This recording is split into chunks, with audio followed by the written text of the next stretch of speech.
React 19.2, Quick Start. Welcome everyone to our first React lesson.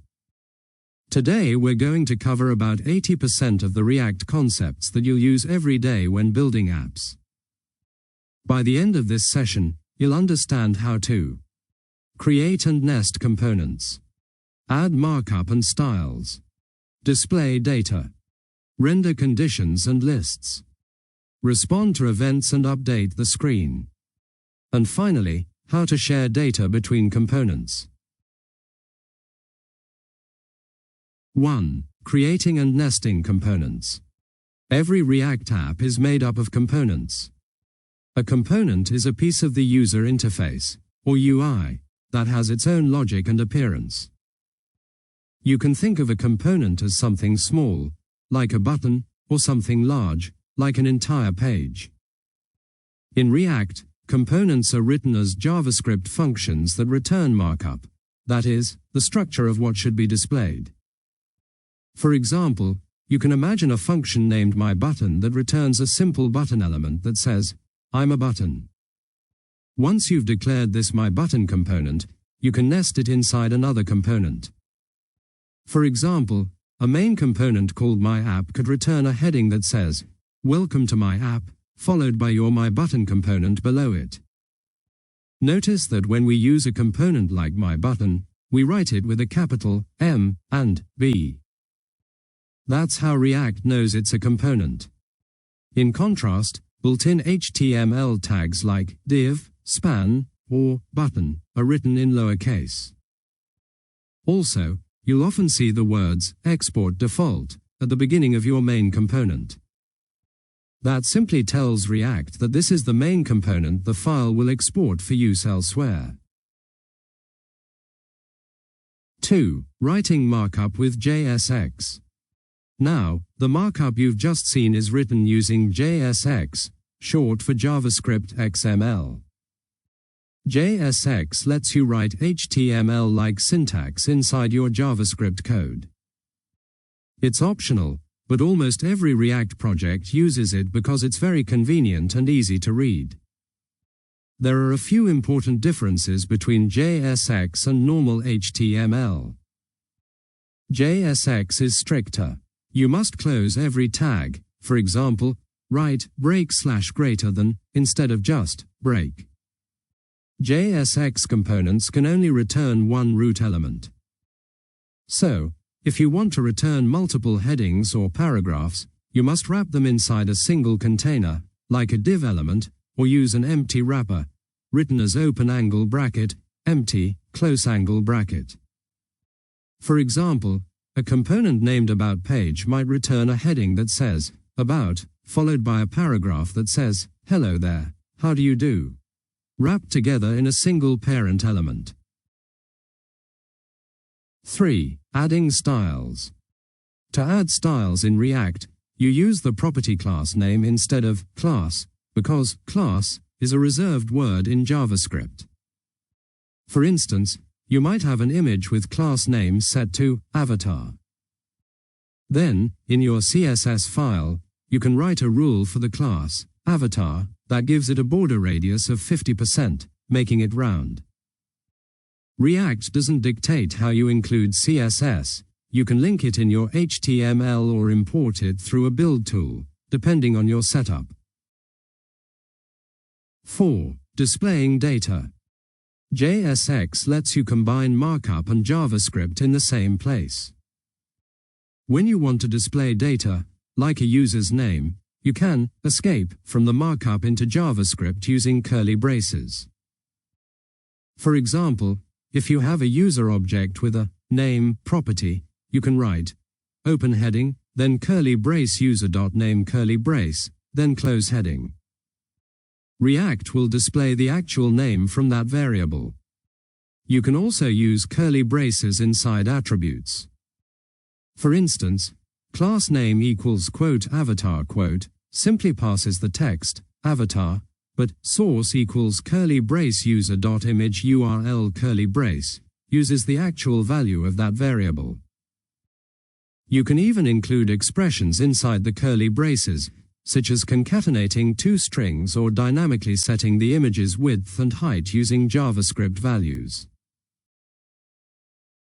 5. Conditional rendering. Sometimes, you'll only want to display something based on a condition.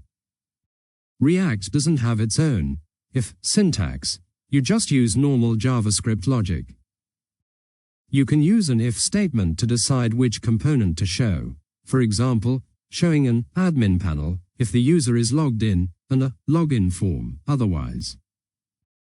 You can also use the conditional question mark operator inside your markup. This is shorter and looks like this. If logged in, show admin panel, otherwise show login form. When you only want to show something if a condition is true, and nothing otherwise, you can use the logical and operator. For example, if logged in and admin panel. These techniques are all just JavaScript. React simply renders whatever your logic returns. 6. Rendering lists. React makes it easy to render multiple similar items. Let's say you have an array of products, for example, cabbage, garlic, and apple, each with an id number. You can use the JavaScript map function to transform that array into an array of list items. Each list item would display the product's title, and you must give each one a unique key attribute, usually based on the ID. Keys help React keep track of which items are added, removed, or changed, improving performance and avoiding rendering issues.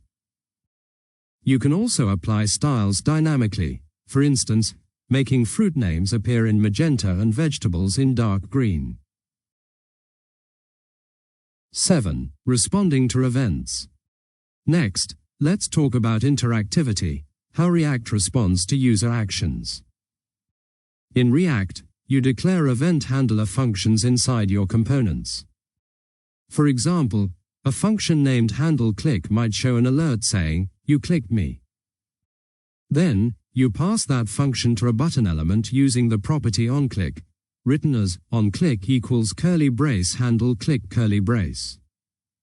Notice there are no parentheses after the function name. You're not calling it directly, you're just telling React to call it later when the user clicks the button. 8. Updating the screen, using state. Very often, you'll want your component to remember some information, for example, how many times a button has been clicked. To do this, React uses something called state. You add state to a component by importing a special function called useState from React. Inside your component, you declare a state variable, for example, count, and a function to update it, often called setCount. At first, count will be 0 because you passed 0 as the initial value. Every time you call setCount with a new number, React re-renders the component, showing the updated count. If you display two buttons, each will have its own independent count, because each one keeps track of its own state. Clicking one button won't affect the other. 9. Understanding hooks. Functions that start with use, like useState, are called hooks. Hooks let you use React's features inside your functions.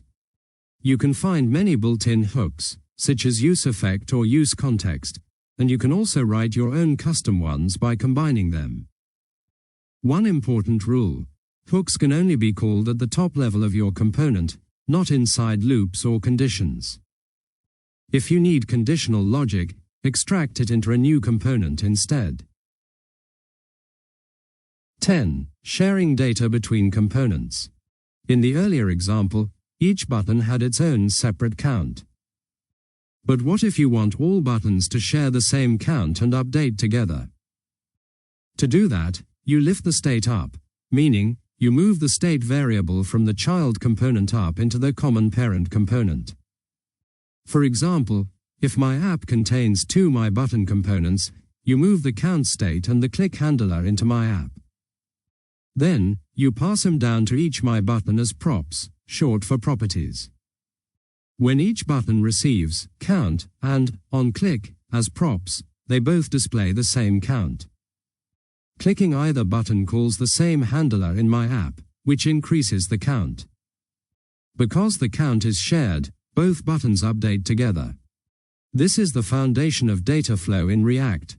Data always flows from parent to child. By lifting state up, you can make multiple components share and react to the same data. Summary. To recap, components are the building blocks of React apps. JSX is the syntax that lets you mix markup and JavaScript. You can style your components with class name and CSS. Use curly braces to display data or expressions. Use JavaScript logic for conditions and lists. Handle events like clicks with event handlers. Manage state using hooks like useState. And finally, share data by lifting state up to a parent component and passing it down through props.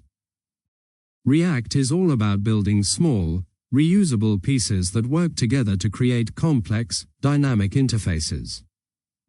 Once you master these fundamentals, you'll have the foundation for everything else in React.